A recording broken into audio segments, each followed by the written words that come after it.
teman-teman, selamat datang di video pembelajaran biologi. Kali ini kita akan membahas salah satu sistem tubuh yang sangat penting dalam kehidupan manusia, yaitu sistem reproduksi.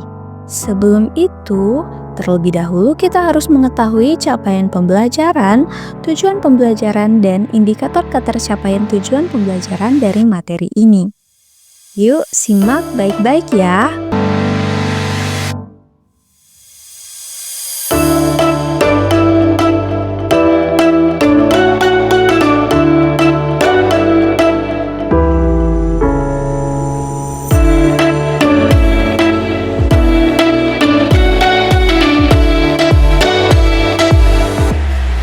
Setelah mengetahui capaian pembelajaran, tujuan pembelajaran, dan indikator ketercapaian tujuan pembelajaran, maka dari itu kita akan mulai mempelajari materinya.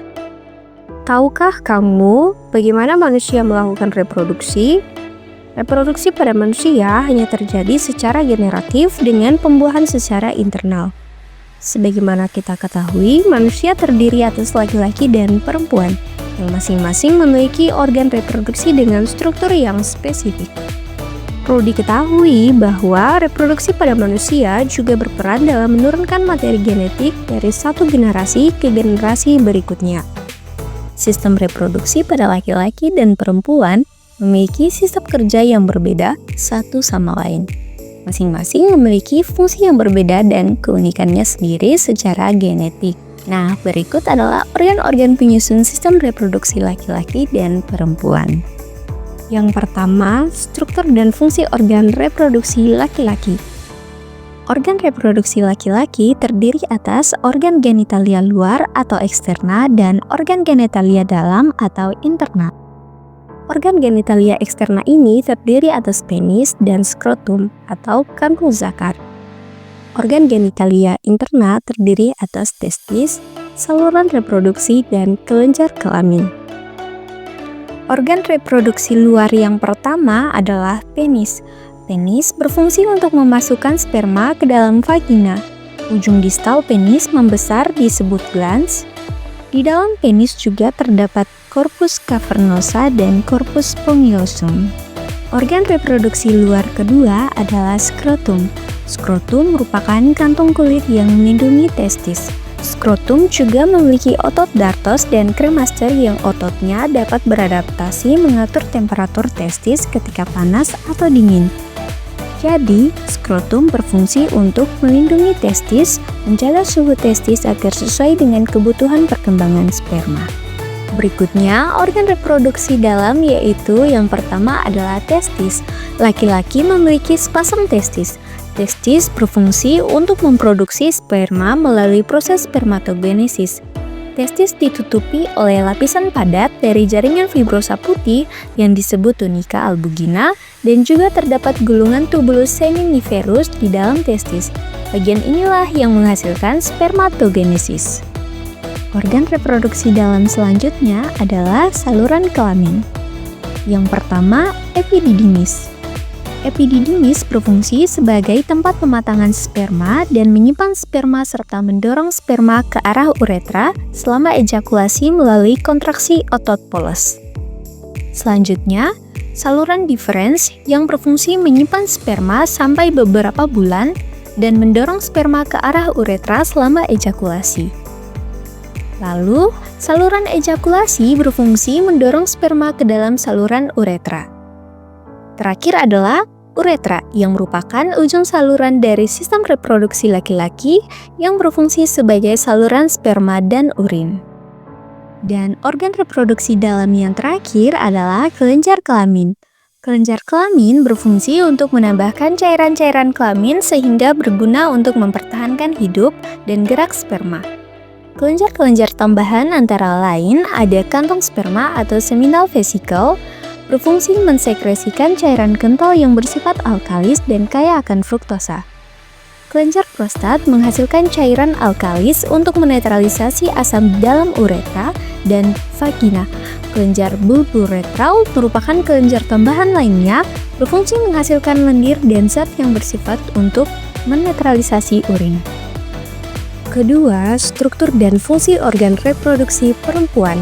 Sama halnya dengan organ reproduksi laki-laki, organ reproduksi perempuan terdiri dari organ genitalia luar atau eksterna dan organ genitalia dalam atau interna. Organ genitalia eksterna ini terdiri dari vulva dan labia, sedangkan organ genitalia interna atau dalam terdiri atas ovarium, saluran telur atau oviduk, vagina, dan uterus. Baik, pertama kita akan membahas organ reproduksi luar yaitu vulva dan labia.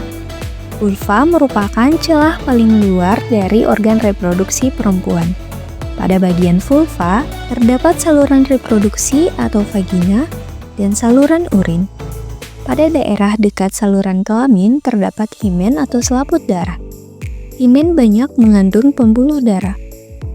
Labium merupakan bagian yang membatasi vulva. Ada dua macam labium yaitu labium mayora dan labium minora. Antara labium mayora dan minora, bagian atas terbentuk tonjolan kecil yang disebut klitoris. Pada klitoris terdapat korpus cavernosa yang banyak mengandung pembuluh darah dan ujung saraf. Selanjutnya, organ reproduksi dalam perempuan. Organ reproduksi dalam yang pertama adalah vagina. Vagina merupakan tempat keluarnya aliran haid dan tempat menerima penis selama terjadinya koitus. Di bagian luar vagina terdapat struktur vulva yang merupakan kumpulan genitalia eksterna perempuan. Bagian-bagian tersebut meliputi veneris atau mons pubis, labium mayora dan labium minora, dan klitoris. Organ dalam berikutnya, uterus. Uterus merupakan tempat implantansi atau tempat menempelnya sel telur yang telah dibuahi. Bahkan, perkembangan fetus atau janin sampai saatnya dilahirkan juga terjadi di dalam uterus ini.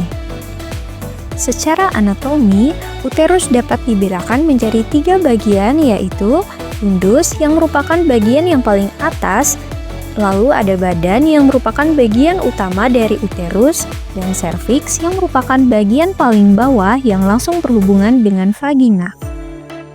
Nah, bagian selanjutnya adalah saluran telur, di mana apabila sel telur yang dihasilkan oleh ovarium akan diteruskan ke dalam uterus melalui saluran uterin atau fallopian yang sering juga disebut saluran telur atau oviduk.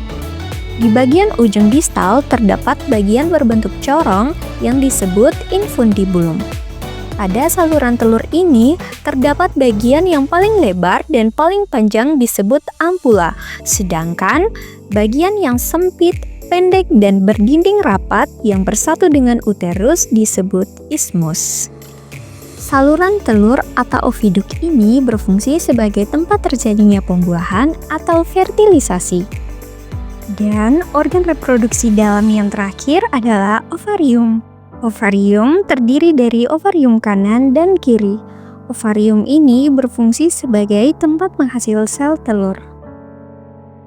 Agar lebih memahami materi yang dipelajari, ayo kerjakan soal berikut ini. Soal yang pertama, organ apakah yang berfungsi menghasilkan sperma pada laki-laki?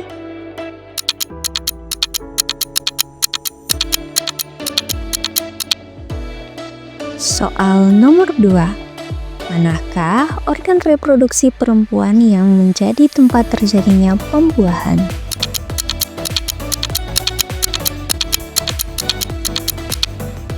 Soal nomor 3, berikut ini yang merupakan organ reproduksi bagian luar pada perempuan adalah